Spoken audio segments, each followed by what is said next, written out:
বিসমিল্লাহির রহমানির রহিম।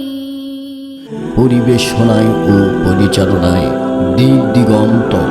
আমি নওগাঁর বদলগাছিতে ওয়াজ করতেছিলাম, তো এমপি ছিল সেলিম সাহেব। তখন আমাকে বলল, হুজুর আপনি খালি আমাদের বিরুদ্ধে কন, আমাদের প্রধানমন্ত্রী 560টা মসজিদ বানিয়ে দিল, সেই কথাকে আপনার মুখত আসে না? আমি তখন বললাম, এমপি সাহেব 560টা না 5 লক্ষ মসজিদ যদি প্রধানমন্ত্রী বানায় একটা সোয়াবও পাবে না।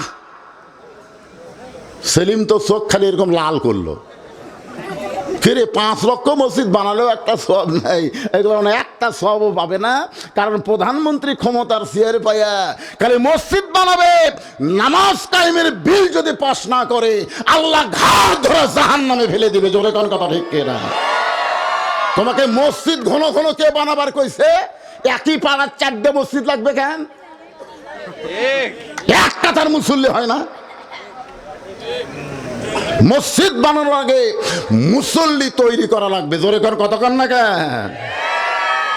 সব বুড়া থুড়া ভাঙ্গা চুরা সামনে কাতারত যায়, একটা যুবক মসজিদ নাই। ঠিক ঠিক। ইমানকে রক্ষা করতে গেলে 1 নম্বর নেক আমলের নাম কি? আরো জোরে।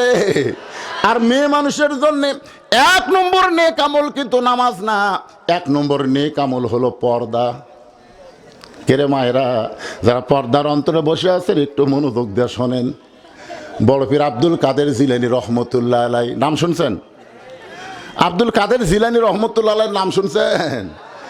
উনি জান্নাতুল বাকি জিয়ারত করতেছেন। এখানে যদি কোনো হাজী সাহেব থাকে তারা বলতে পারবে রাসূলের রওজার পাশে যেই গোরস্থান সব চাইতে বড় গোরস্থান, সে গোরস্থানের নাম হলো জান্নাতুল বাকি। জোরে কোন নাম কি? বড় পীর আব্দুল কাদের জিলানী জান্নাতুল বাকি জিয়ারত করতেছেন। এমন সময় এক মুরিদ বলে, হুজুর আপনি চোখ বন্ধ করলে দুনিয়ার খবর বলতে পারেন, আপনি একটু চোখ বন্ধ করে দেখেন তো এই জান্নাতুল বাকির কোন জায়গায় ফাতেমার কবর। আব্দুল কাদের জিলানী চমকে উঠছে যে আপনি চোখ বন্ধ করলে গোটা দুনিয়ার খবর বলতে পারেন। আব্দুল কাদের বলে, এই পাগল, চোখ বন্ধ করলে আমি শুধু দুনিয়ার খবর না আল্লাহর আরশের খবর পর্যন্ত জানার তৌফিক দেয়। সুবহানাল্লাহ কন না কেন? নবীর হাদিস, ইত্তাকু ফিরাসাতাল মুমিনিনা ফাইন্নাহু ইয়ানজুরু বিনূরিল্লাহ। কিন্তু জান্নাতুল বাকির কোন জায়গায় মা ফাতেমার কবর এইটা দুনিয়ার কেউ বলতে পারবে না। সমস্ত মুরিদ বলে, হুজুর জান্নাতুল বাকির মধ্যে ফাতেমা আছে, কিন্তু ফাতেমার কবরের খবর দুনিয়ার মানুষ কেন বলতে পারবে না? আব্দুল কাদের জিলানী বললেন, ফাতেমা হলো জহুরা। ফাতেমা কি? আমার মা বোনদের জন্য একটু ওয়াজ করতেছি বাজান। কি আপনারা বলেন তো, আপনার বউ যদি ভালো হয় আপনার মনে শান্তি হবে না অশান্তি হবে? এই যে ওয়াজেদ মিয়ার নাম শুনছেন? হাসিনার স্বামীর নাম কি?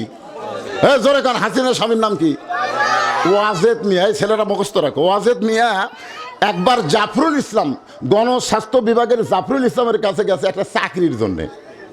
তো জাফরুল ইসলাম মুসকে মুসকে হাসি আর কয়, তোমার বউ হলো বাংলাদেশের প্রধানমন্ত্রী আর তুমি আমার কাছে চাকরি খুঁজবার আইছো? ওয়াজেদ মিয়া সেই কান্না। জাফরুল ইসলাম বুকের মধ্যে লিয়া বলে, কান্দো কেন ভাই? বলে, আমার ঘরে কোনো শান্তি নেই। জাফরুল আশ্চর্য হয়ে বলল, যেই মেয়েটা নিজের ঘরে শান্তি রাখতে পারে না সে গোটা বাংলাদেশের মানুষকে কোনোদিন শান্তি দিবার পারে না। ধরে কোন কথা ঠিক কিনা? আপনারা কি মনে করতেছেন? প্রত্যেকটা ঘরে ঘরে হাসিনা আছে না নাই? জোরে কোন আছে না নাই? সবগুলা বউ প্রধানমন্ত্রী হয়ে গেছে। আমার মায়েরা বোনেরা একটু মনোযোগ দিয়ে শোনেন। আব্দুল কাদের জিলানী বললেন, ফাতেমা হলো জহুরা। সমস্ত মুরিদ বলে, হুজুর জহুরা মানে কি? এই জহুরা মানে কি? আব্দুল কাদের জিলানী বললেন, জহুরা মানে যদি শুনতে চান তাহলে শোনেন। আপনার কি শুনবেন? কথাক্ষণ শুনবেন। আব্দুল কাদের জিলানী বললেন, এশার নামাজের পরে হযরত আলী ঘরের মধ্যে ঢুকছে। এশার নামাজের পরে প্রত্যেকটা পুরুষ মানুষ বাড়িতে যাইতে হবে। নামাজের পরে আর কোনো গাল গল্প করা যাবে? জোরে কন। আল্লাহ রাসূল বলেছেন, এশার নামাজের পরে তোমরা ঘুমায়া যাও। কারণ গভীর রাত্রে তোমাদের আর একটা নামাজ আছে, 5 ওয়াক্ত ছাড়াও আর একটা নামাজ আছে। আপনার সেই নামাজের নাম জানেন? 5 ওয়াক্তই পড়ি না হুজুর, আবার তাহাজ্জুদের কথা কয়। আল্লাহ কোরআনে বলেন, অমিনাল লাইলি ফাতাহাজ্জাদ বিহি নাফিলাতাল লাক। জোরে বলেন আল্লাহু আকবার। এশার নামাজের পরে হযরত আলী ঘরের মধ্যে ঢুকায়, আলহামদুলিল্লাহ আলহামদুলিল্লাহ। হযরত আলী তাকায় দেখে বিছনা সুন্দর করে সাজায় রাখছে, হাসান হোসেনকে সুন্দর পোশাক পরায় দিছে, ফাতেমা সুন্দরী সাইজা গুইজা বসে আছে। হযরত আলী বলতেছেন, আল্লাহ আজকে ঘরের মধ্যে ঢুকে যেন ঘর না, আমার ভাঙ্গা ঘর যেন আল্লাহ জান্নাত বানায়া দিছে।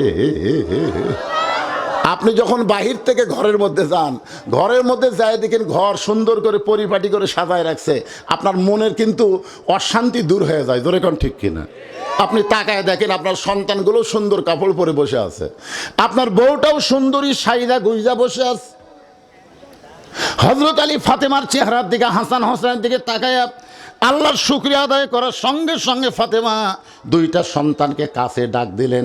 হাসান হোসেন যখন কাছে, ওদের কানে কানে বলতেছে, বাবা তোমরা 2 ভাই একটু অন্য ঘরে যাও, তোমার বাবার সঙ্গে আমার গোপন কিছু গল্প আছে।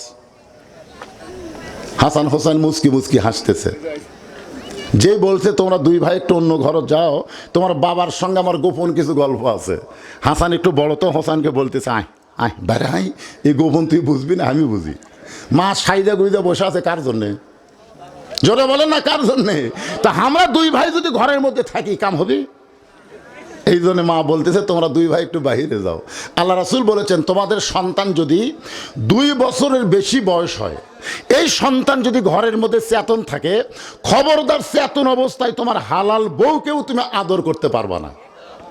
কারণ যদি আদর করো, ওই বেড়া এসে বলতে পারে, আব্বা তাই মাছ চাপা ধরছিল রে। হাসতেছেন, এরই নাম হলো ইসলাম। ভাইজান, ইসলাম এত সহজ না। ইসলাম কত সুন্দর। নিজের হালাল বউকে আদর করবার গেলেও নিজের সন্তানের দিকে খেয়াল করা লাগে। হাসান হোসেন 2 ভাই যখন হাসতে হাসতে অন্য ঘরে যায়, সঙ্গে সঙ্গে ফাতেমা ঘরের দরজা বন্ধ করেছে। ফাতেমা যেই মাত্র দরজা বন্ধ করেছে, সঙ্গে সঙ্গে হযরত আলী মাথার টুপি খুলছে। আপনারা বলেন তো, বউ যদি সন্তান বার করে দিয়ে দরজা বন্ধ করে দেয়, তাহলে কি স্বামীর মাথার টুপি থাকবে? কথা কয় না।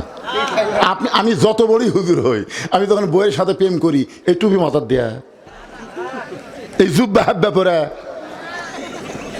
আপনাদের কাছে আমি হুজুর, বউয়ের কাছে গেলে হুজুর। আমি একবার বউকে 500 টাকা দিয়ে বলছিলাম, আমি 10 মিনিট ওয়াজ শুনবা, বিনিময়ে 500 পাবে। আর বউ বলতে, তাড়াতাড়ি টুপি খোলেন তো। বলে, ধান্দা বাদ দেন, যা করছেন করছেন। যেই মাত্র দরজা বন্ধ করেছে, সঙ্গে সঙ্গে হযরত আলী মাথার টুপি খুলে ফাতেমাকে 2 খানা হাত বাড়ায় ডাকতেছ, বিবি 6 মাস আগে নবী বিদায় হয়েছে। কয় মাস?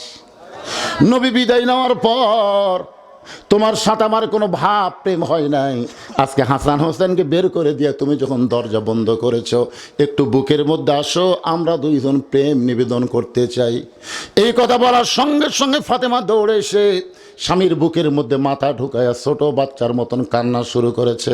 আলী বলে, ফাতেমা বুকের মধ্যে মাথা নিয়ে কান্দো কেন? ফাতেমা বলে, স্বামী গো, আর কোনোদিন ঘর সাজাবার পারবো না, আর কোনোদিন হাসান হোসেনকে সেজে দেবার পারবো না, আর কোনোদিন সাইজা গুইজা আপনার সামনে দাঁড়াবার পারবো না। কারণ আজকে গভীর রাত্রে ফাতেমার মৃত্যু হবে। যেই কইছে গভীর রাত্রে ফাতেমার মৃত্যু হবে, গাছের গোড়া কাটলে গাছটা যেমন ঠাস করে পড়ে যায়, হযরত আলী তেমনি পড়ে গেলেন ঘরের মাঝায়। মা ফাতেমা মুচকি মুচকি হেসে ওই স্বামীর মাথাখানা উরাতের উপরে নিয়ে কপালে একটা চুমা দিয়ে বললেন, স্বামী গো, এমন করে আপনি কাঁদবেন না, কারণ আসলে যাইতে হবে।